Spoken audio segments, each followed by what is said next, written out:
전과 생기면 인생 망하냐, 그리고 어디부터 전과냐, 벌금도 전과냐, 전과 생기면 여행 못 가냐, 전과 생기면 취업 안 되냐. 오늘 전과에 대한 모든 질문 제가 총망라해서 설명을 드릴게요.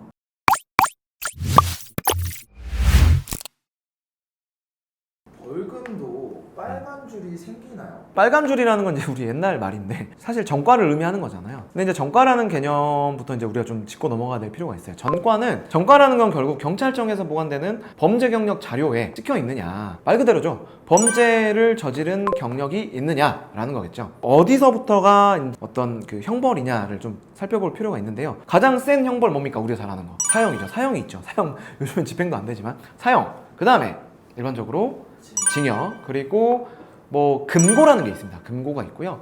뭐 중간에 먼저 자격정지 뭐 이런 것도 있는데 그런 거 빼고, 그 다음에 일반적으로 센 게 뭐죠? 금고 다음에 벌금이죠. 벌금이고 이제 그 밑에 또 여러 가지 있습니다. 근데 일반적으로 징역, 금고, 벌금. 자, 어디서부터 전과냐? 전과는 벌금부터 전과입니다. 우리가 흔히 생각하는 법률 경력 자료는 벌금부터. 그러면 벌금 밑에 있는 것들은 전과가 아니고요. 벌금부터니까 벌금 포함해서 집행유예, 그다음에 징역, 사형 이런 건 당연히 전과가 되겠죠. 단어가 어려운데 집행유예, 기소유예 이게 정확히 어떤 거예요? 기소유예는 검사가 죄는 있어 보이지만 한 번은 유예해주겠다는 거예요. 그러니까 기소유예는 전과가 아닙니다. 아니지만 아까 말했죠. 검사가 죄는 있어 보인다라고 한 거니까 수사 경력 자료에는 다 남아있죠. 남아있기 때문에 추후에 이제 뭐 비슷한 범죄나 다른 범죄를 저질렀을 때 경찰이나 검찰이 한번 너 옛날에 기소유예 받은 적 있네? 요렇게 하는 편견은 생겨요. 그렇지만 공식적으로 우리가 여기서 말하는 전과는 아니다. 그리고 집행유예는 이제 똑같은 개념은 아니에요. 집행유예는 말 그대로 집행을 유예해 준다는 거죠. 이제 집행유예가 붙었다는 거는 어떤 집행을 유예해 주겠다는 거니까, 자, 원래는 너 2년 살아야 돼. 2년 살아야 되는데 너 초범이고 그러니까 내가 이제 판사의 재량으로 너 한번 집행만 유예해 줄게. 몇 년간 좀 조심히 살아. 근데 몇 년 안에 한 번 더 저지르면 너는 이것까지 붙여서 가야 돼. 이런 거죠. 초범들인 경우에 이제 집행유예가 많이 붙어요. 원래는 실형을 때려야 되는데 그렇게 생각을 하시면 돼요. 그러니까 기소유예랑은 아예 다르죠. 집행유예는 전과겠어요, 아니겠어요? 원래대로라면 징역을 받았어야 되니까 집행유예도 전과죠. 불송치하거나 무혐의 나오는 것도 기록이 다 남나요?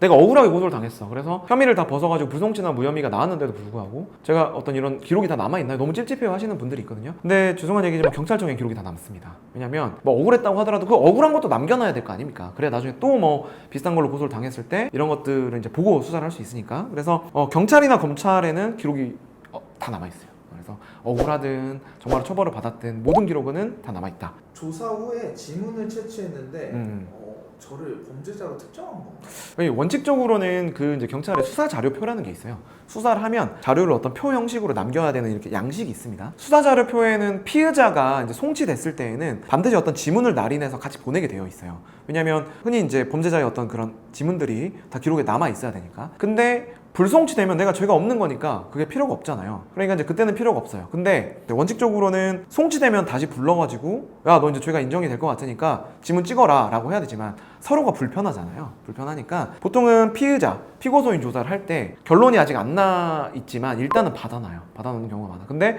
제가 의뢰인분들이 이제 같이 조사를 가면은 조사 다 끝나고 나는 억울하잖아. 억울한데 갑자기 수사관이 다 끝나고 우리 지문 채취합시다 이런단 말이에요. 제가 왜 지문 채취하죠? 전 억울한데? 라고 이제 막 반감을 가지시는 분들이 있어요. 근데 실무적으로 그냥 이제 어떤 절차상 좀 편하게 하시려고 이제 받아놓는 거고, 뭐 그게 찍혀 있다고 해서 반드시 죄가 인정된다 이런 건 아니죠. 근데 반대로 수사관 입장에서 조사를 하면서 너무 무죄가 분명한 사건들도 있을 거 아니에요. 그런 경우에는 지문 채취 받을까요, 안 받을까요? 안 받겠죠. 그러니까 이게 필요 조건, 충분 조건으로 봤을 때는 수사관이 조사를 하면서 지문 채취를 안 했단 말이야? 그러면 아주 높은 확률로 불송치 날 확률이 조금 있다. 회사에서 전과를 조회하면 어떻게 되는 거예요?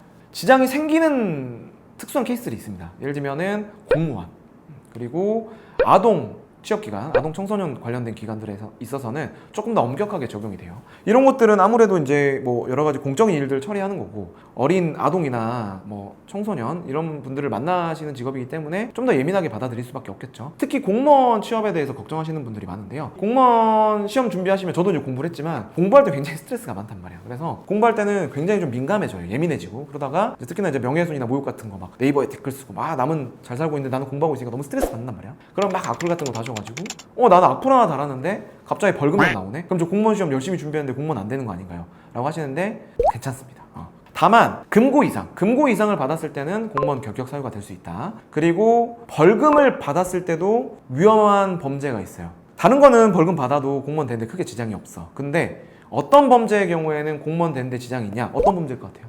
딱 봐도. 성범죄. 그렇죠, 성범죄죠. 그래서 성범죄의 경우에는 100만 원 정도 이상만 받아도 결격 사유가 될 수가 있습니다. 그래서 성범죄가 그래서 위험한 거예요. 심지어 음주운전도 괜찮을 수 있어. 벌금형으로 막으면. 근데 성범죄는 100만 원 이상만 받아놓으면 공무원이 안 될 수도 있다는 거. 그래서 성범죄가 무서워요. 주의하셔야 됩니다. 그럼 일반 회사에서도 요구를 할 수가 있나요? 이제 가끔 그런 회사들이 있어요. 사기업임에도 불구하고 입사할 때 뭐 범죄 경력 조회를 해와라. 아니면 갑자기 승진할 때 범죄 경력 조회를 떼와라. 이런 회사들이 있다고 하더라고요. 근데 원칙적으로 이거 다 불법입니다. 개인의 어떤 범죄 경력 자료를 조회해서 갖다 달라. 그런 것들은 다 불법이시니까 응하지 않으셔도 돼요. 근데 이제 실무적으로 그런 거 있습니다. 내가 엄청 가고 싶은 회사야. 아 죄송한데 그 오실 때 범죄 경력 조회 좀 해가지고 가져오세요. 라고 했어요. 그걸 내가 거부해. 거부하면 왠지 내가 전과가 있는 것 같잖아. 실제 전과가 있으실 수도 있고. 그럼 나는 안 뽑을 거 아니에요. 되게 뭐 이런 걸 거부하냐? 이러면서. 그러면은 사실 이제 또 응하실 수밖에 없는 경우도 있다. 근데 원칙적으로는 그런 것들 다 불법이다. 전과 기록이 시간이 지나면 삭제가 되는 경우가 있어요.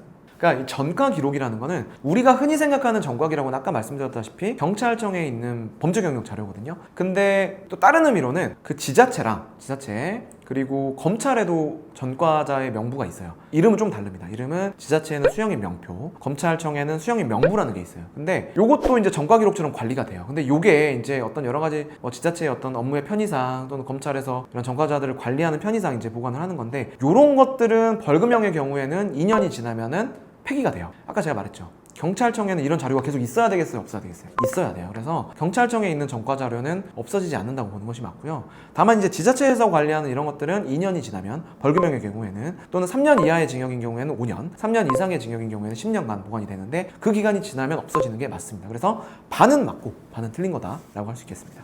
그럼 만약에 전과가 있는 사람이라면 해외여행이나 비자 이거 문제는 없나요? 그러니까 해외여행이라든지 이제 비자에 대한 문제는 사실 원칙적으로 나라마다 다르다. 그 나라의 뭐 어떤 그 영사나 그 입국 관리에서 어떻게 규정하고 있는지를 찾아보셔야 되고요. 그게 정확하고요.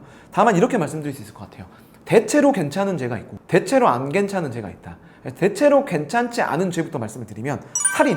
괜찮을 것 같아요? 안 괜찮겠죠. 살인자를 좋아하는 나라가 어디 있겠습니까? 그런 건 당연히 안 되고요. 강간 괜찮을까요? 안 괜찮겠죠. 그래서 누가 봐도 어떤 중범죄들, 살인이라든지 강간이라든지 이런 범죄들은 대체로 안 괜찮고요. 위조에 관한 죄들, 나라에 들어와야 되는데 막 여권을 위조한다든지 사문서를 위조한다든지 공문서를 위조한다든지 이런 사람들은 그 나라에서 받기가 좀 꺼려지겠죠. 갑자기 와가지고 막 여러 가지 막 문서에 관한 범죄들 할 수 있잖아. 그런 범죄들은 별로 안 좋아하고요. 다만 이제 뭐 범죄가 조금 있다고 뭐 외국에 못 가고 이런 건 아닐 거 아닙니까? 그러니까 대체로 괜찮은 죄들은 이제 흔히 뭐 단순 폭행, 단순 협박, 단순 명예훼손, 모욕, 재산범죄 간단한 것들, 뭐 사기 이런 것들은 간단한 범죄의 경우에는 크게 지장이 없다. 자, 오늘은 평소 의뢰인분들이 저한테 이제 질문하시는 전과에 대한 궁금증 여러 가지로 풀어봤는데요. 추가적인 질문 있으시면 언제든지 댓글로 남겨주시고 오늘 내용 유익하셨다면 구독, 좋아요, 알림 설정 부탁드리겠습니다. 감사합니다.